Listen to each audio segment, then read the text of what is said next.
a video and then upload it. So if anyone does actually come in and watch it, I might not be looking and reading chat. But anywho, Quinton Simon is the little baby that's gone missing from Georgia in the USA from what looks to be a reasonably nice semi-rural property. So it looks to be on the outskirts of, is it Savannah, maybe? Grantham County, I think, where the houses seem nice, well kept, well cared for. Maybe there's more, owned properties rather than leased properties. Although apparently there's about 30 registered SO in the area, but that's going to be the case pretty much everywhere you go. And the angle that I want to talk about is to do, or the guardianship of children and what happens when the children are failed, really, by the people that have either put their hands up and gone through court, etc., because they've wanted to petition to get custody, or they've been selected by a judge in juvenile or superior court, as the guardians. So I'll just give you a quick timeline for this. When Quinton went missing, he's at home in his grandmother's house. So there's a grandmother, Billie Joe, a step-grandfather, I think his name's Tony. They weren't at home. Billie Joe is the grandmother who has custody of Quinton and his older brother. And there's a baby called Sky. She's 4 months old. And she has custody from Leilani, her daughter. But she's not even home. Leilani and her boyfriend Danny are in the home with these 3 children. And the setup is that they use a woman down the road as a babysitter, who they're not paying professional rates to, so I'm not sure what type of professional service you could get, but it seems, from what we know now, for all intents and purposes, she is caring enough and responsible enough, and she would look after the children, even though Leilani and the boyfriend are at home. And at 5:30 on the day that Quinton was reported missing, she was told, look, you don't need to watch the children today. And then at 6 a.m., this is when Danny apparently left for work, and it's the last time that Quinton was seen. Apparently he was in a crib or in a playpen, something like that. And that's when Leilani last saw him. So she says, there's talk that Danny was seen at 8:20 driving slowly around the neighborhood, and then at 9 a.m. the babysitter, who lives just across the road and up the street a bit from the home that Quinton was living at, she's received a text from Danny saying, have you seen Quinton? She goes immediately round to the home. 911 haven't been called, so they're called at 9:39, and at 9:42 emergency services or police or whatever are dispatched. So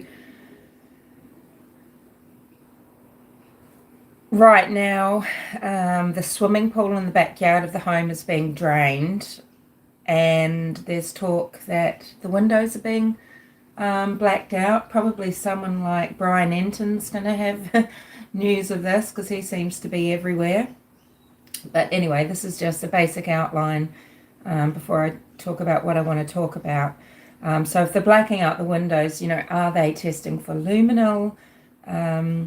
in the press conference that they had. So there's been no, public plea from Leilani, the mother. And indeed, it seems like the police aren't sure where she is right now. She's been questioned, and so is Danny, and then let go. And then apparently neighbours heard an argument coming from the home at some point. But the press conference question and answer about them made it seem like the police don't really know the whereabouts of them, which seems really awful. The biological father's been cleared. He works up north somewhere. I'm not sure what that means. Does it mean Atlanta? Does it mean he's working in Alaska? I mean, Billie, Joe, and Tony might be some sort of specialist workers, like have a welding company or something. So they could be off working on projects all around the country, really. So why Billie Joe has taken guardianship or custody of these children is just beyond me, when she can't be there to care for them in lieu of a mother that is deemed unfit. So FBI were called immediately. It is a criminal investigation, so the search warrants, and they've been canvassing the area. Local police are involved. Several authoritarian groups are involved. And who knows what's going to come of it all, right? Leilani was living under an exorbitant amount of stress, pressure applied to her by Billie Joel because of her irresponsibility. So Billie Joel's got in custody or guardianship or whatever, and the courts have now ruled, yes, Leilani is responsible for child support payments. And amongst all of this, Billie Joe had actually served an eviction notice to Leilani and Danny, and that would mean probably to Sky, the baby, as well. Maybe Danny is Sky's father, so that would leave the little boys at home with Billie Joe and Tony, and Danny and Leilani have the task of finding accommodation. Leilani steals to get money for drugs, and I can imagine she was feeling like there's no way she's going to be able to provide for her children. So this is what I wanted to talk about, because with custody, you've got physical custody and you've got legal custody. And the non-custodial parent, unless they have permanently lost guardian, obligations through the courts, that they have an obligation to provide financially for their children. But it goes a couple of ways, because it means that they are supposed to have a say in the education of the child and the lifestyle of the child, and that sort of thing, right? So, to be involved in decision making about schooling and other upbringing issues, as well as pay child support. And this was the situation, it seems, that Leilani was in. So did she, with visitation rights, okay, because I've got a really big issue with Billie Joe not being there raising these children that are in her legal custody. Because remember, we talked about Charlie's mutton back in January. Okay, so Charlize's mother, Callista, had lost custody because of her drug use. She was deemed unfit, and legal custody was granted to Callista's mother, Deborah. And Deborah lives up in Coolangatta, over in Queensland, and Callista is down in Sydney. And Deborah, the grandmother of Charlize, let her go and stay unaccompanied, unchaperoned, with Callista and her dropkick boyfriend, who she'd only recently met. They had a shared interest in being dropkicks and having drug addictions. But because Deborah is overwhelmed, needing a break, she's let it happen. She's made a decision based on her self and not the child, not the minor child. Charlize was 9 years old and she was sent to her death. Now, I know whenever I talk about these things and I'm talking openly about responsibility, it is like bashing people when they're at the lowest point of their life as if they do not know what the hell went wrong, okay? But it's not like that. We can't be pressured by what is polite and what is PC and what society might say is kind and empathetic. We can't just not discuss the issues, because how can people push for change so that these things don't happen?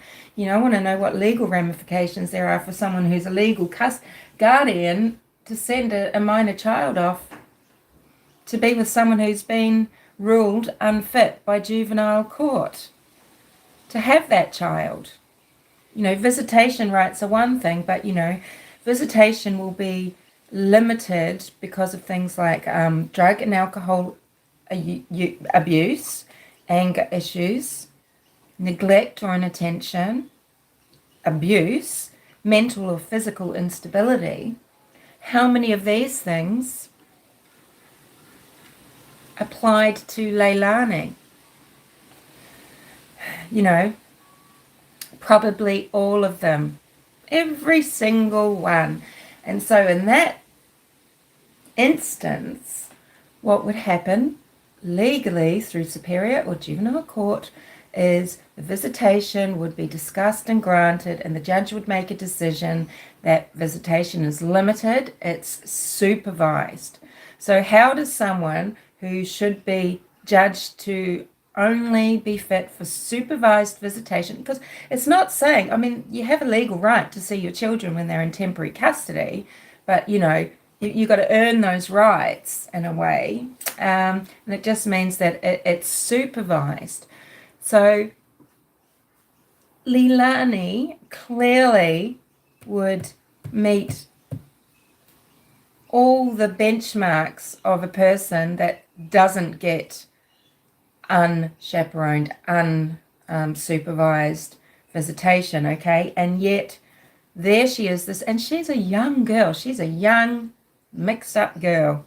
She's 23, and she's left there with Dane, her 3 or 4-year-old. Hopefully he can speak up. And the baby Sky and Quinton, the toddler, who's 20 months old. If she can't cope at all, how is she supposed to cope for 3 weeks? Okay, she's got this babysitter arrangement. This babysitter down the road who's being paid $15 per child, $30 a day to look after the boys. She wasn't charging when she had Sky with her. Not being provided properly with diapers for them, with milk for the baby, etc., right? It's a nuts situation. And custodial parents, okay, they have an obligation to provide a safe space to stay for the child. Did Billie Joe supply a safe space? No, she did not. Parental responsibilities in the USA, and so this would cover the person with custodial guardianship responsibilities, obligations, to provide medication, food, to meet the emotional and physical needs of the child, and to protect them from harm and abuse. Now, Billie Joe might have looked like a really good option for the courts, because on the surface, she's there, she's got a partner with her. She owns a home, she runs a business, she's got income. You know, she might have looked okay on paper, but if you look deeper, the environment is definitely not okay. She doesn't live at home all year round. She has another son, I think his name might be Joe, who is in prison for murder. He killed someone. I was supposed to say unalive. You know, the YouTube bots never like my videos, do they? Because of all the bad words I say. He unalived someone when he was 16, and I think he's got 40 plus years. He'll probably serve most of that. I'm not sure how American law works. It doesn't seem, there seems to be, it's very uneven. You can't guess what's going to happen, can you? There's another brother living at home, I think. His name might be Paul. And it could be another brother as well, an even older brother.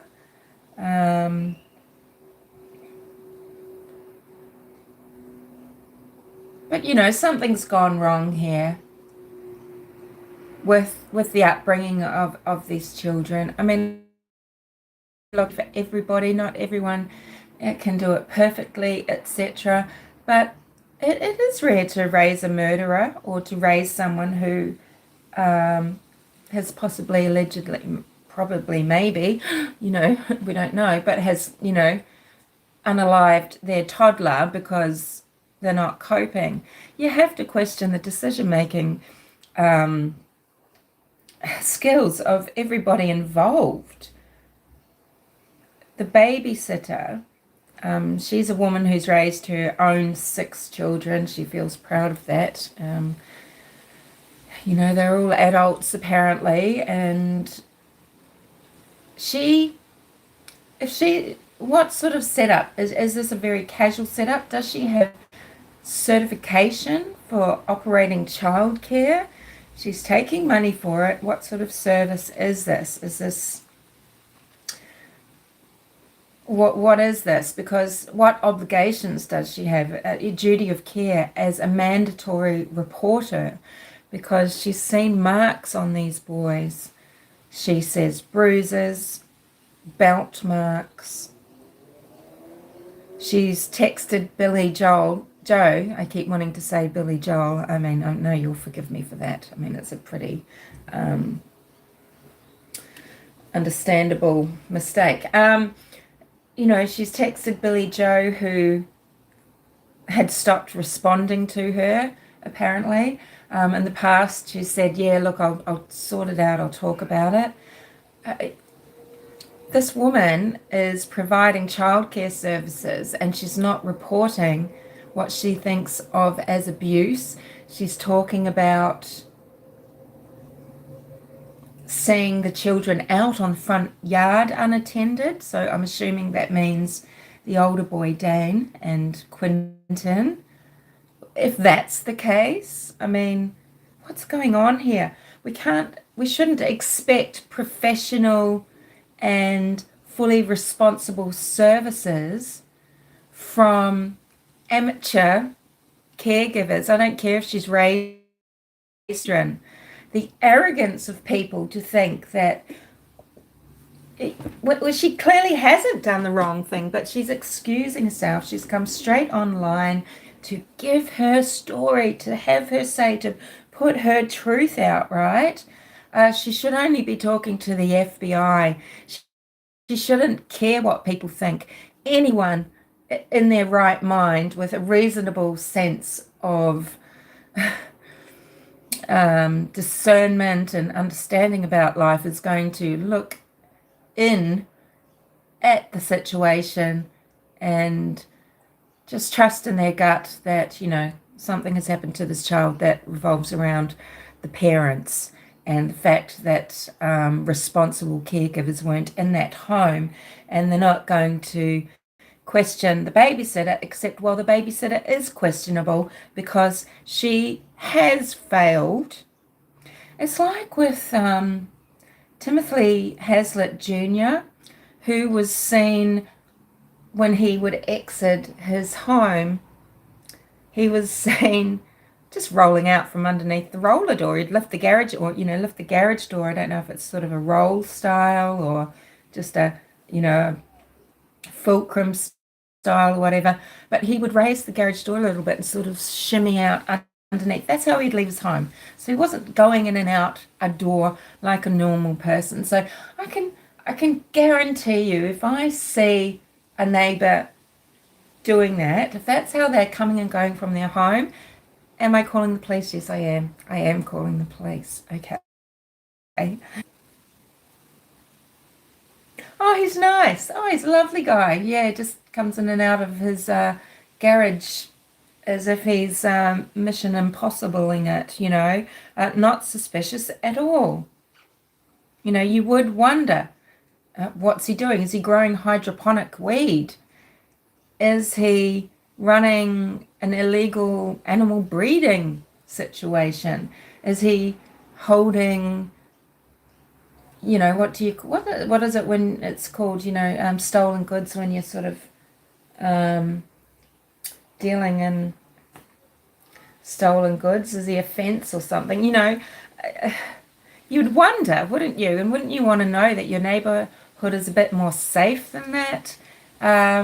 You might not think that there's a serial killer there, but hey, it could have been uncovered. Whose child is this? The 8-year-old boy that he says is his son. Is this how long Timothy has lived? Abducting, torturing, and murdering women over 8 years, his entire adult life, sort of thing. I mean, is this child the son of a murdered woman? You have to ask, where is his mother? Has she come forward? I haven't heard anything about that. I think it's just absolutely bonkers. So anyway, I just had a few notes here about guardianship and things. A parent loses parental responsibility through the courts and can only be terminated through court. So this happens in the case of an adoption, or if a parent's behaviour warrants the removal of parental responsibility. If there is a concern with a child being alone with a parent, the court orders supervised visitation. So we want to know, what was the situation with Leilani and her sons? How had this been ruled in court? I mean, maybe this is a lot more fresh. Maybe Billie Joe hadn't been granted custody too long ago, if it's only just been ruled now about Leilani's responsibility for paying child support. Maybe this is all just being finalised and things, right? Because the application for guardianship and things can take a month or more to be processed. So how did Billie Joe come to be guardian? Did she apply? Was she asked to volunteer by the court? In Georgia, USA, a permanent guardian cannot be appointed by a probate court if a child has a living parent, unless the parent's rights have been terminated. Then they have zero legal right or responsibility for the child. That would mean they didn't have, so legal responsibility means, yes, they can have input in how the child is raised and the decision-making process about things that occur for that child's life, but they also have a financial, fiscal responsibility. So parents have the right to select a temporary guardian. The judge can still choose someone else. He could have chosen someone other than Billie Joe. And parents do have the right to dissolve that guardianship, but they'd have to, notice has to be filed through juvenile court. So I guess Leilani maybe could have applied for Billie Joe not to be guardian, for someone else to be appointed, essentially putting her children into foster care, because she wouldn't have been granted back custody. There's no way. So since it's been ruled she's legally obligated to pay child support, it must be a temporary guardianship. And so it means that there would have been visitation laws in place. And I just feel that These must be as policed as any other ruling, because it shouldn't just be, okay, well, here's your visitation, this is what it's all about. People shouldn't be going around just making their own arrangements beyond that. A guardian, perhaps a grandmother, might be more susceptible to feeling guilty, or to giving in, or to convenience of something, right? To breaking the visitation rulings. And there should be clear repercussions for that, so that people aren't tempted to do it.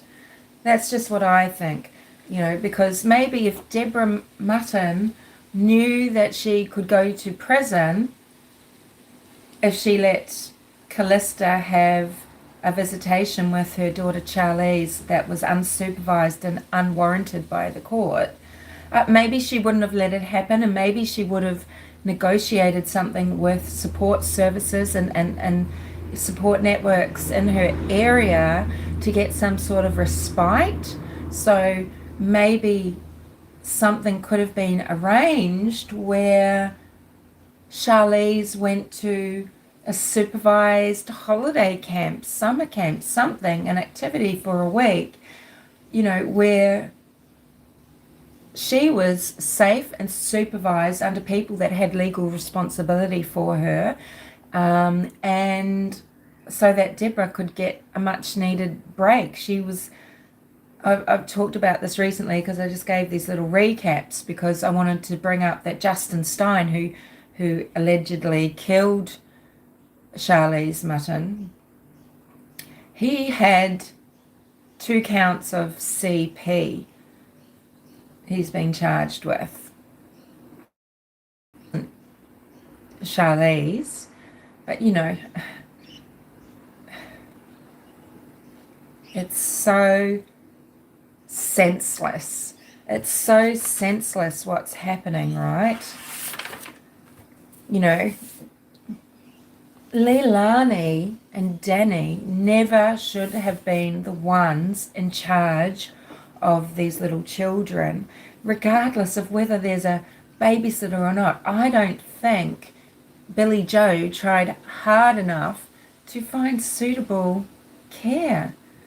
I don't think, yeah, that's just convenient that there's a woman down the road that's good with kids, has a home that they can go to, it's so close, she's not going to charge very much money. What a cop-out. I don't know about your feelings on this, whomever might listen to this, but I think that's a freaking cop-out. I really do. Children the age of Quinton's brother Dane deserve to be receiving preschool education. Is she an educator? Is she reading books, teaching language skills? Is Dane getting the opportunity to develop social skills with interaction in a group of other children, which is what is so important, part of what's so important about children receiving a preschool education, going to kindergarten, right? Going to kindergarten, doing various activities, the most important thing you can do for your children. And just obviously people don't respect the opinion sometimes of someone who doesn't have children, but reading books every night to your children is one of the best things you can do. It's that one-on-one time. Children love it, and they're learning, and it prepares them for school with some basics. I'm not sure, across the board what it's like, but it seemed like lots of children who went to school when I was young in the 70s, the children in my family, we could read and write before we went to school. I'm not saying to a high level or whatever, but we had these basics. And that doesn't just happen by osmosis. Your parents read to you and spend time teaching you, and you go to kindergarten and you learn to spend time away from your family, which can be quite distressing for some young children, but they learn to interact socially. This is when any problems should be picked up by professional educators. Child minding shouldn't just be because someone, they consider themselves a good person, a kind person, a sweet little granny type, or just a fun, young but responsible 20-year-old. This is a job for professional educators. A lot of children, I think in the 70s, on one hand, sure, might have been better prepared for school, but on the other hand, many things weren't really picked up as far as, personality issues maybe, I don't know. But Dane deserved to be receiving an education. Is that what this babysitter was doing? She probably prides herself. She probably prides herself on, I knew he was going to bark because there's a little covered, like a golf cart style vehicle outside. It's bright yellow. It's got a little postwoman in it. Sorry, we'll just wait for him to stop. So, nothing about the situation was acceptable, just in my opinion, and I know things are really hard and everyone's struggling. And it's, it's like, I know what it sounds like to be saying Billie Joe failed. Right? It sounds like kicking a woman when she's down, and she must be, no one can be beating herself up more than her, right? She knows she's failed. But the thing is, she knew she was failing daily. She knew she'd let those kids down. And if she has done anything that goes against what her, what the ruling was through juvenile court, and however it came about that she's got these children, she needs to be fined or something. And I know that sounds harsh, but people need to know that it's not acceptable. And I know the system is broken, it's overwhelmed because all the nuclear families are broken. They've been breaking for generations now. So if the gossip about Billie Joe is correct, Billie Joe has a bit of a quaky, shaky background, right? But not to say that one can't,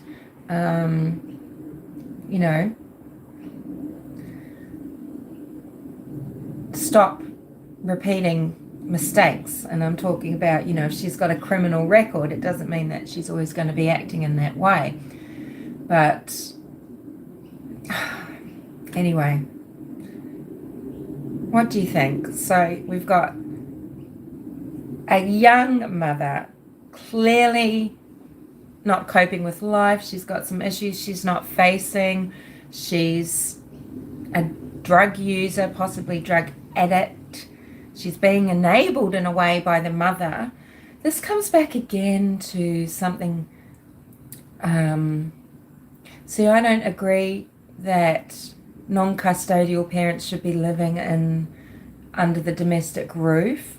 In the case of Abigail Williams and Liberty German, I don't think it had been for long, but Derek German had gone back to live under Becky and Mike Paddy's roof. Becky being Derek German's mother, and Derek being the father of Libby. Carrie lived 200 miles away. Carrie, Timmins, I think it is, I can't remember. Carrie is Libby's mum. why is Derek allowed under that roof? What it means is then a minor child is probably going to sometimes be left in the care of a non-custodial parent.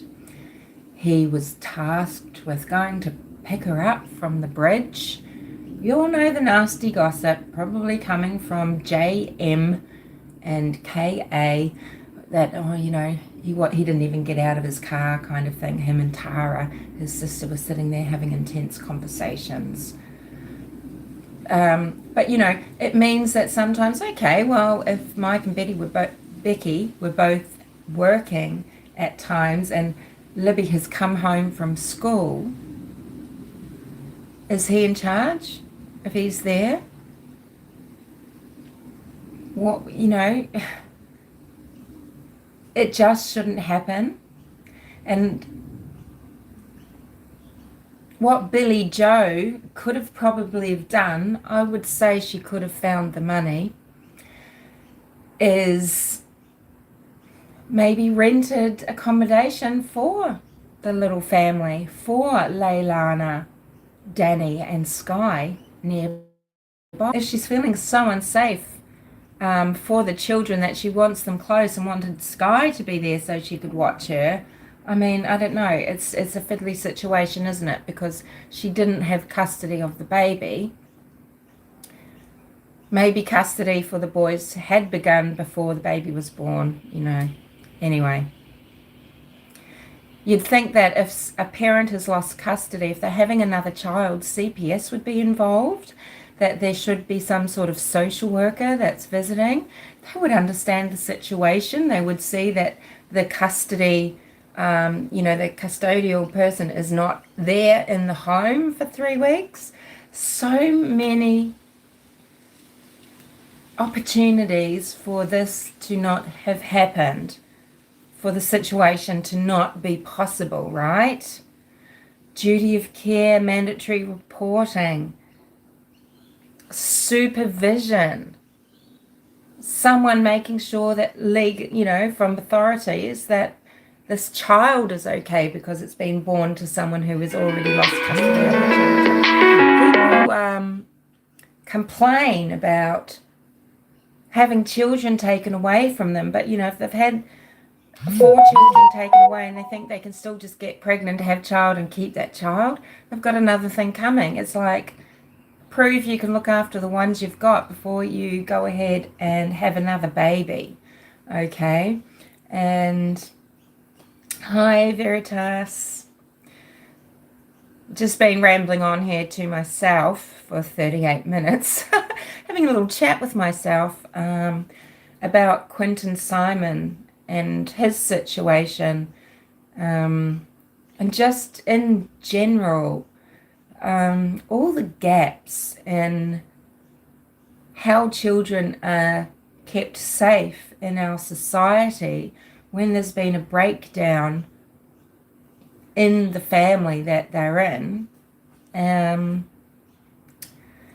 mean, because this is an epidemic, really. We've got an epidemic of broken families, of children that aren't being raised in a nuclear family. And, you know, sure, this has always gone on and everything, but it seems to be just at such a, it's at an untenable level. The system is such, it doesn't cope. And individual agencies, you know, there's different laws and legislation everywhere around the world and in countries within different counties and states, right? But, you know, individual agencies that, you know, are charged with monitoring, etc. Well, the individuals in those businesses, I call them businesses, those organizations, those non-government, government-funded organizations, so they're just milking money out of the system, really. It's wasted money. I've worked for many of these places. It's just, it lines the pockets of, you know, people here in Australia, like someone like Serena Russo, who, you know, this multi-millionairess who's friends with the Clintons and everything, but, you know, she's pretty much government funded for the most part. You know, these agencies, they're hiring people that are often they've just gotten their social work degree, you know. Maybe they've got a master's in it. Maybe they've got a bachelor's of education or something. And they're placed trying to work in a system that is bogged down with bureaucracy and confusing legislation, and they might have very poor management, and there's very strange ways that the checks and balances are audited, and people just become a tick on the chart, and you know, things fall through the cracks, you know. But that is something. When I look at Quinton's situation, I look at what was then Sky's situation, this 4-month-old baby, and how many opportunities came through all the different parts of this family's dysfunctional life. Was someone supposed to be checking on Sky? In New Zealand and Australia, we have the plunket nurses, and they go around, they check on newborn babies, and they follow up with the mothers. They go around, the mothers are legally obligated to have these nurses visit the home, weigh the baby, check that the baby is thriving, that it's reaching its milestones. They can offer support for the parents, and they also there, you know, they would be able to see, is mum coping, what is happening in the household, you know. And it's such a valuable service. Was there a service that Sky was supposed to be receiving and didn't?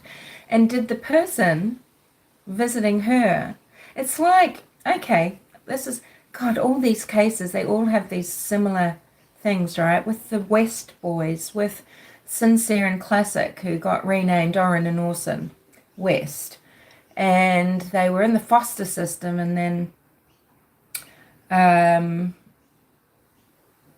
were they adopted now? I can't remember. But, you know, what about the other children that were foster children in that household?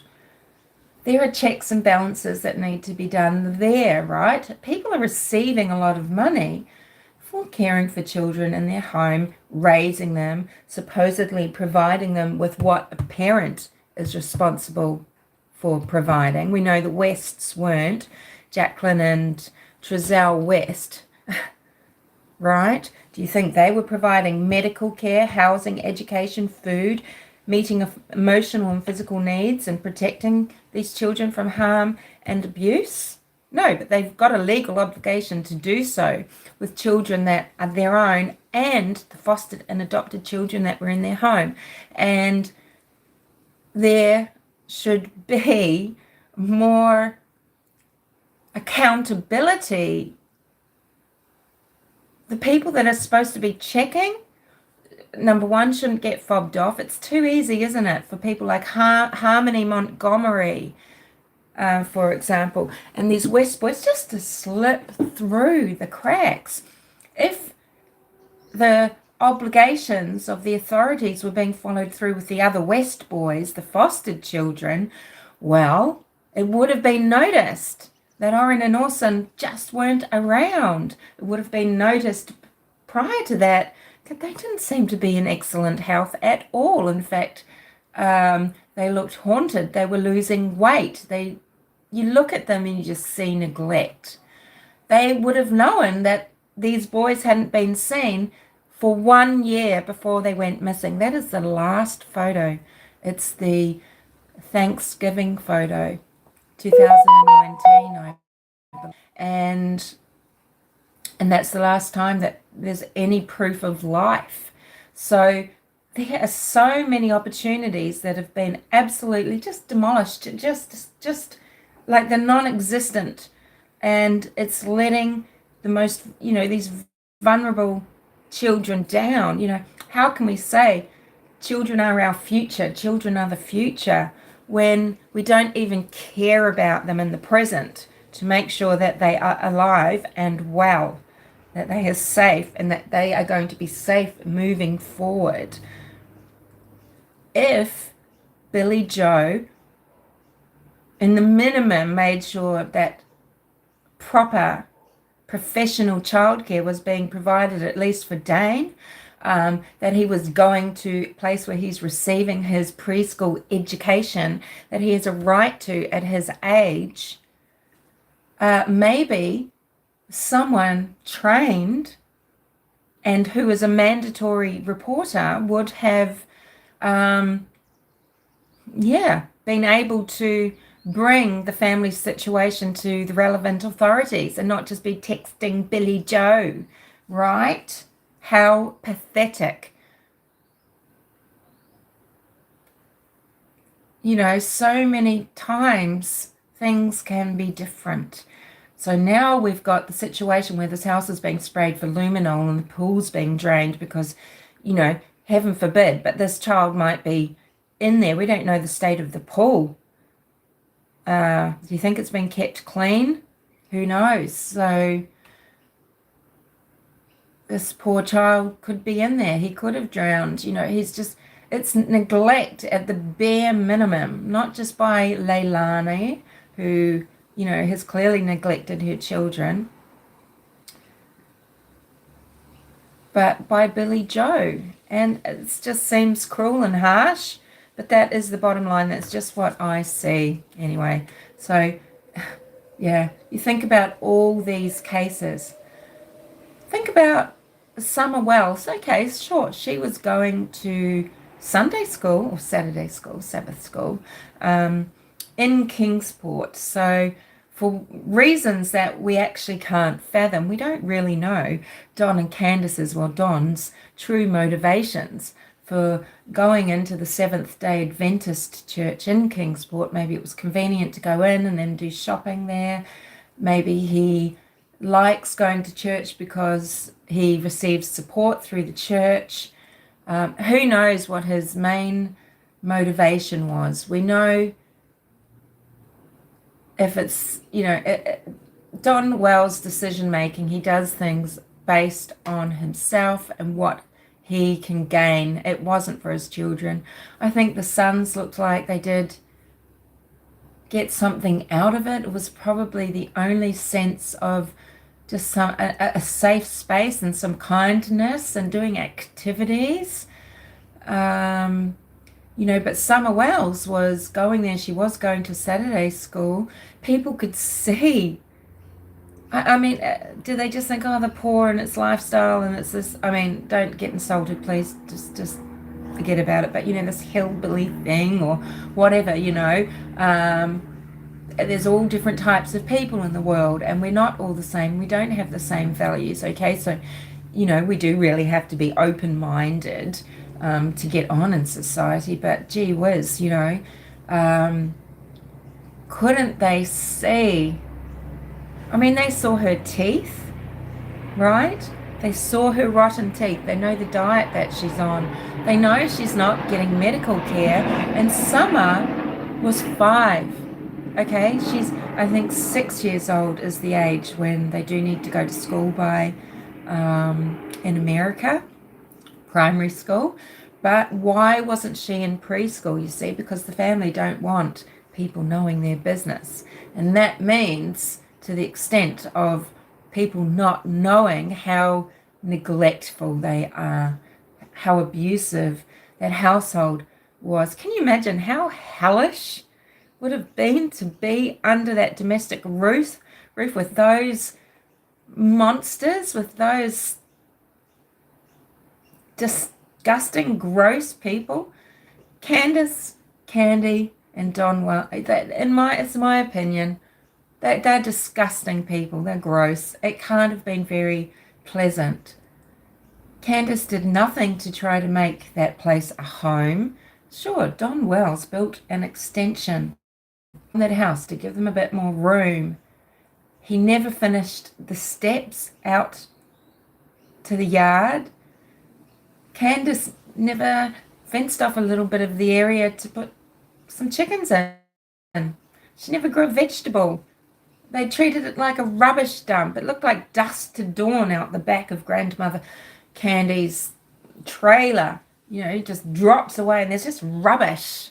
Rubbish. Cans, bottles. Okay, we know this is rural.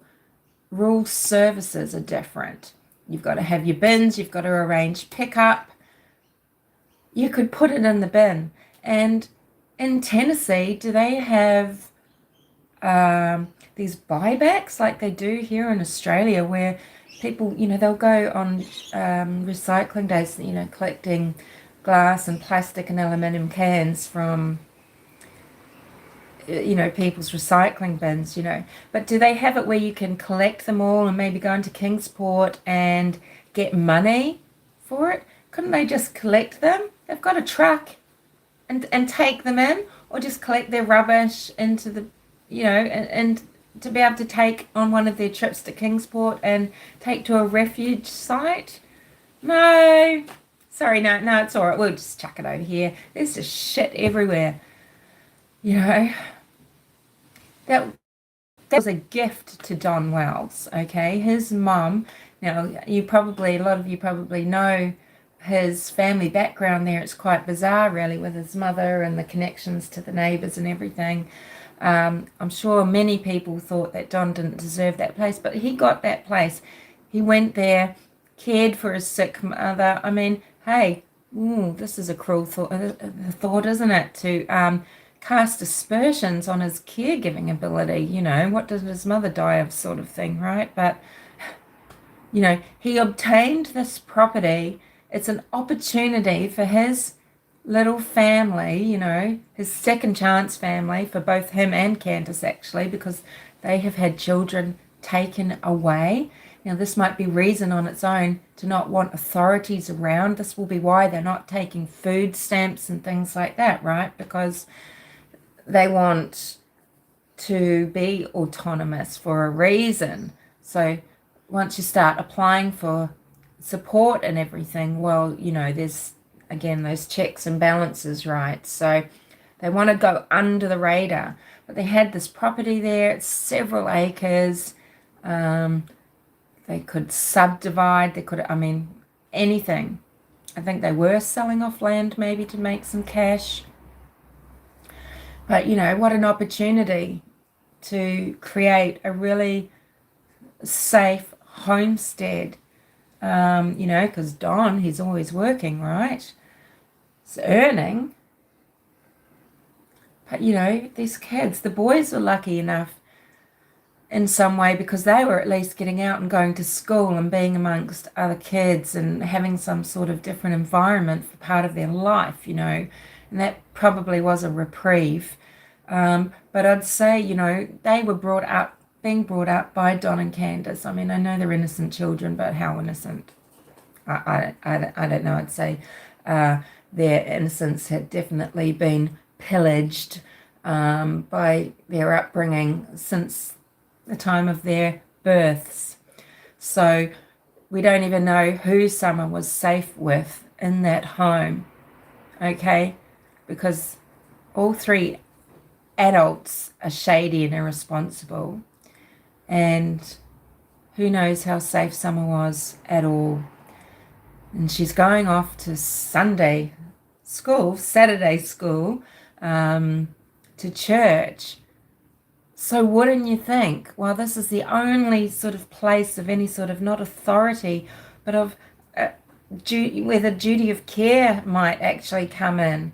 And I know Robin Lane must be tormented by this, right? I know there's a lot of people that think that she trafficked Summer or rescued Summer or something, right? Or sacrificed Summer, out at Warrior's Path on one of the satanic ritual days. Yes, I may have made a video about that at one point, but because Pilot Mountain is the center of Pilot Wheel, right? So this is the hub where a lot of really, truly horrific murders have occurred, including out at West Memphis.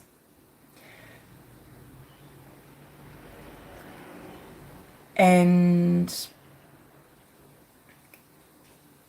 that's such a burden, isn't it? It's hard to say, well, it's not the church's position, but they're providing the spiritual guidance and providing a social fabric, surely they've got a duty of care. What, anyone can set up churches like to be a little bit other, a little bit outside, don't they? And they're essentially, they're non-secular. They're not part wholly of the fabric of our society in a way, even though they're there for community, because they're set up to benefit just part of community. So they are separate. They're not paying tax. At least they're tax havens and things like that. And, maybe they just don't see it as their responsibility to get involved. But I think they did. They had at least a moral obligation to bring Summer and her physical situation, at least, to the attention of authorities. They can say, well, we weren't really, this has just turned into a little ramble about everything, hasn't it? They can say, well, we weren't aware of the situation up on Ben Hill. I mean, come on, you could see that Candace Wells is in there under the influence of drugs. She's actually filmed, looks like she's on the nod. And they can see the state of the children. They can see Summer's rotting teeth, her ill health, her behaviours. I'm not saying that she has any, I don't know her. I didn't have, obviously, I don't have any way of being able to state, I've got no authority to state that she's got some developmental issues and things like that, but it does seem, you could clearly see there was something different about her, and in the way she acted in church and in the way that she was or wasn't being parented. And I do think they had a moral obligation, and I feel like, they should have had a legal obligation, because how many times, if people just followed through with something rather than having to live with the regret of it's too late, live with regret, and children are gone, children are dead. There has to be something that makes it just not a question, that there is no question about what you would do. You just do the right thing. You shouldn't have fear that it's going to cause problems for yourself, for others. There should be, a really good system where communication is open, and there are, everything is a negotiation, or, it's moderated, or whatever, right? You should be able to go without fear, and trust that the people will do the right thing. If there's nothing to be done, then there's no repercussions, and you don't feel bad and they don't feel bad if everything's okay. And that if there is good reason and you were in the right, and if something is to be done, i.e., maybe save someone's life by having people notice, the right people taking control, you should also, not be afraid of any repercussions. Anyway, I don't know what else to say, really. It just, every time this happens and you learn that there's a situation where there's broken families, or, people, I'm not saying that's a reason to feel like a failure or like you're not coping and managing and providing. That's not what I'm saying, because we know it's a large amount just because of the size of the population, right? But it's a small percentage.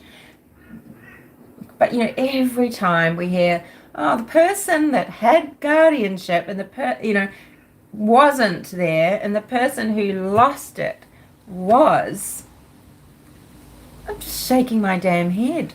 I just can't believe this situation is just replicated so many times. We should be aware that, well, this is a dangerous situation. This is part of, what is it? The victimology, right? And it needs to be much more clear about the ifs and the therefores. And it needs to be clear. Everyone needs to know what is allowed, what is not, and why. And they need to know the ramifications. And there needs to be follow through. I mean, what is the situation if someone's got guardianship and it's been through juvenile court? I mean, I know it's all about resources, right? And this is why a lot of children do fall through the cracks, because agencies say they're just so, that they're underfunded and over, they're stressed and they don't have the resources, the time, they're under pressure. But sometimes they're moving on to the things that they can just tick, receive the funds, tick, receive the funds, and that's a fact. And someone needs to be held accountable for when people aren't doing their due diligence. When an organisation is receiving funding and they've taken on the management of cases, they should have a legal obligation to provide that proper care. And if they can't, this is such a huge systemic problem. This is a huge problem. This just happens in every organisation. There's the people that do receive the care and it's all right, and then there's the people that's not. And every now and then the people that don't, well, they go missing, they die, and they're usually children.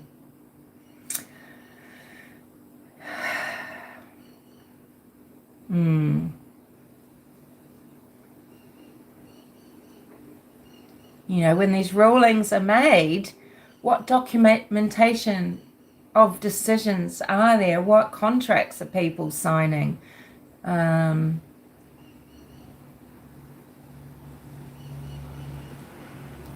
it seems like some people are over-policed and other cases are under-policed, right? When I say policed, I mean, that in a broad sense sort of thing. Yeah. Anywho, I've worked myself up quite a bit, haven't I? I need to go and make coffee. I need to walk my doggo before it rains and before I go to work. So I will call it quits here. I have rambled on for over an hour about this, but I'm surprised that I have been so contained and controlled, because it makes me furious. I can't just describe how angry it makes me. Even my throat is constricted right now, right? Because this should just be impossible. It should be impossible for this to happen. Now, sure, accidents happen and misadventure and kids do things, and sure, right? If Billie Joe was there and leilani and Danny and Sky weren't, and the kids were always in her care, I mean, we know accidents happen, right? And then, well, shit, the compassion can come rolling out, and these are just tragedies. Life has these tragedies, but she wasn't there. Leilani was there, and Quinton's gone missing. Now, it's semi-rural, kind of like in the case of Monkey Vaughan, right? And, he's probably just left, he possibly has left home of his own accord, gotten out. No one's noticed he's gone for the long enough time. And, yeah, maybe there has been someone cruising down 8th or 9th Ave in Fruitland. It's near a highway, It's a semi-rural place, just like the suburb Quinton's gone missing from. Leilani is saying the door's open. So, okay, so this toddler's gotten out of his pen and he's toddled off looking for comfort, love, entertainment. Did he try to walk down to the babysitters? And we're just to believe, because, is this what society we're living in? That at any given moment, some abductor asshole could be going past any one of us in the street? Is this what it's come to? No kid can be there alone and just be returned to a house. Someone pick him up and knock on doors and find where he's supposed to be. That they're a predator. Any given person could be a predator. That's what we're to believe, are we? Now that might have happened. Because Leilani, I think something's happened well before, obviously, but just say it was true that Quinton was put down into a playpen at 6 a.m. and maybe Leilani went off to make breakfast or something. A mother of a 20-year-old toddler, sure, she could have been taken up with caring for Sky, feeding, bathing, changing, whatever, right? Just like Monkey's poor father was probably taken up with the care of the younger children, one of whom, yes, does seem rather demanding, and just distracted. But, you've got the obligation, lock your gates. You've got a child that wanders and wants to go down to the splash pad all the time. Make sure it's safe first and then do what you need to do, or keep them with you in the room, occupied. But anywho, that sounds very blamey again, right? But, Leilani, it should have only been a matter of minutes maybe. And then she should have been running, screaming down the street, just like we do when our cat or our dog might, you think they're not in the garden. You're running down the street looking for her son, So just say it did happen. How long would he have been out there wandering around, giving any one of those, predator chance to come by and just decide to whisk him away? It's not a bustling neighborhood. There's lots of trees, bush, It's just like what we're supposed to believe about William Tyrrell here in Australia. That, a predator was at a dead-end street in the middle of nowhere in a rural town, and just in the exact minute that the foster mother, who has a lot of legal issues, and I've talked about that just in my little earlier case update video, just at that very time, predator happened to come down and just take William. Right. Yeah, right. That 5:30 call to the babysitter from people that really like having the babies out of their way, that really is suspicious. It does make you think that something happened earlier in the morning or overnight or the day before. You want to know, I'm still going, aren't I? You want to know, is Billie Joe, does she, what has she been able to tell the FBI about the last contact with the family? And does she FaceTime her grandchildren? Did she FaceTime them? A normal family routine, a family with young children like this might be, bath time at 6 p.m. And would a grandmother who doesn't live there, would this be a normal time when maybe a mother might FaceTime her grandmother and the kids splashing and playing in the bath? Or, and then there's dinner and then there's story and bedtime. That might look like a normal family's routine, right? Something like that. Everyone can choose how they do it, but something like that with a 4-year-old and a 20-month-old and a 4-month-old. One parent maybe, or maybe the baby is put down or, to sleep, or one parent looking after the baby while someone takes care of the boys and does that routine, and it would be pretty normal. So does Billie Joe FaceTime every night with them? Has she just been too busy with her welding job? They're probably running a team. It sounds like maybe they're off and they supervise a team and they work on construction. I don't know. But, you'd have to, yeah. I'd really like to know, when did she last talk to Leilani, and when did she last actually hear Quinton's voice or see him, on FaceTime or something like that. And I'm sure the FBI have that information. It seems like they have pretty much ruled out abduction, just like authorities ruled that out in the case of Summer Wells. And there's no evidence of that. And, circumstantially, it just looks so bad for Leilani, doesn't it? But has she lied to Danny? What is this whole farce? Have they created this whole farce in the morning? Because if he's supposed to be at work, why is he still cruising the street? But why would he be cruising the street looking if he hasn't been told a lie by Leilani? And maybe he does or did believe for a little minute that she was telling the truth and Quinton just disappeared. So he's come back from work and he's trying to find. Wow, I mean, who just looks for a child that young, right? You just call police instantly, right? So again, has Leilani might have this Danny wrapped around her finger and just easily distracted him from the things that he really should be doing, and telling him, no, we'll just find him, look, we'll be in so much trouble, and he's just wandered off, he will be here, so he's gone against maybe a gut feeling, and he's done what Leilani, this this dangerous young woman, he's maybe just done what she's told him to do, right? Because it was the babysitter who's, as I said before, who has told them, you need to ring 911. What the fuck are you doing?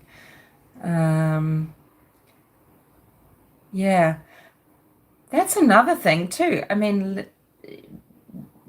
that could be what she convinced Danny with, about not calling authorities immediately and trying to find the baby. How long did she think she could put it off?